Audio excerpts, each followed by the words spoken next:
मेष राशिलाई हामीले कालपुरुषको कुण्डलीमा हेर्दा जस्ताको तस्तै देख्छौँ। अर्थात् कालपुरुषको कुण्डलीमा जहिले पनि एक अङ्क नै लग्नमा हुन्छ, मेष नै लग्न रहेको हुन्छ। तसर्थ कालपुरुषको कुण्डलीमा यानि कि मेष राशि भएका व्यक्तिहरूका लागि यो नयाँ गोचर जुन चाहिँ राहु र केतुको परिवर्तनको बेला हो, संयोग हो, त्यसमा चाहिँ 5औं भावमा केतु र एकादश भावमा चाहिँ राहुको स्थिति रहेको छ।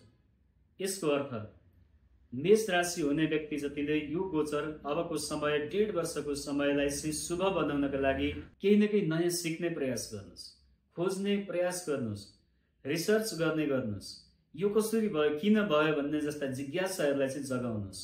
त्यसो गर्नुभयो भने तपाईँका लागि यो राहु शुभ रहनेछ। त्यसै गरी त्यागहरू गरिदिनुहोस्, बाँड्ने गर्नुहोस्, कसैले कसैलाई केही दिन खोज्नुहोस्, आफूसँग भएका ज्ञानलाई बाँडिदिनुहोस्, आफूसँग भएका कुराहरू अर्कालाई पनि सिकाउने गर्नुहोस्, परोपकारका भावनाहरू जगाउनुहोस्। म र मेरो जगतको नै कल्याण हो, सर्वे भवन्तु सुखिनः भन्ने भावनालाई चाहिँ मनमा जागृत गराउनुहोस्। यसो गर्न सक्नुभयो भने पनि तपाईँका लागि यो गोचर शुभ रहनेछ। म अर्थात् अहङ्कारलाई त्यागेर हामी सबै भन्ने भावना यदि मनमा जागृति गराउनु भयो भने तपाईँको यो गोचर अर्थात् यो 1.5 वर्षको समय धन धान्य विद्या बुद्धि प्राप्त गर्नेछ। विदेशका यात्राहरू गर्दै हुनुहुन्छ भने पनि तपाईँका लागि यो सहज समय बन्नेछ। थोरै प्रयास गर्दैमा तपाईँ चाहिँ आफूले सोचेका कार्यहरू चाहिँ पूरा गर्न सक्नुहुनेछ। तर तपाईँले त्यागहरू भन्ने गर्नुपर्नेछ, जुन चाहिँ अहङ्कारको त्याग गर्नुपर्नेछ। नयाँ कुरा सिक्न खोज्ने, आफूलाई निम्न मान्ने, आफूलाई कमजोर ठान्ने, म त के छु र हजुरको अगाडि भन्ने भावनाहरू चाहिँ मनमा जागृत गर्न सक्नुभयो भने मात्र तपाईँका लागि यो गोचर शुभ रहनेछ। तपाईलाई कतै लाग्छ कि मेरो त राहु र केतुको गोचर ठिक छैन, किनकि मेरो जन्म कुण्डलीमा शनिको स्थिति ठिक छैन। शनिको स्थिति ठिक छैन भने हजुरको जन्म कुण्डलीमा यो गोचर तपाईँका लागि शुभ रहने छैन।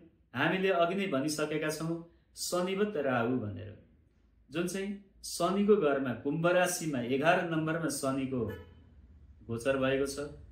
अब शनिको पोजिसन नै ठिक छैन हजुरको चिनामा भने त राहुले पनि तपाईँलाई शुभ फल दिने भएन, जसको लागि हामीले राहुको स्वस्ति शान्ति गर्नुपर्ने हुन सक्छ।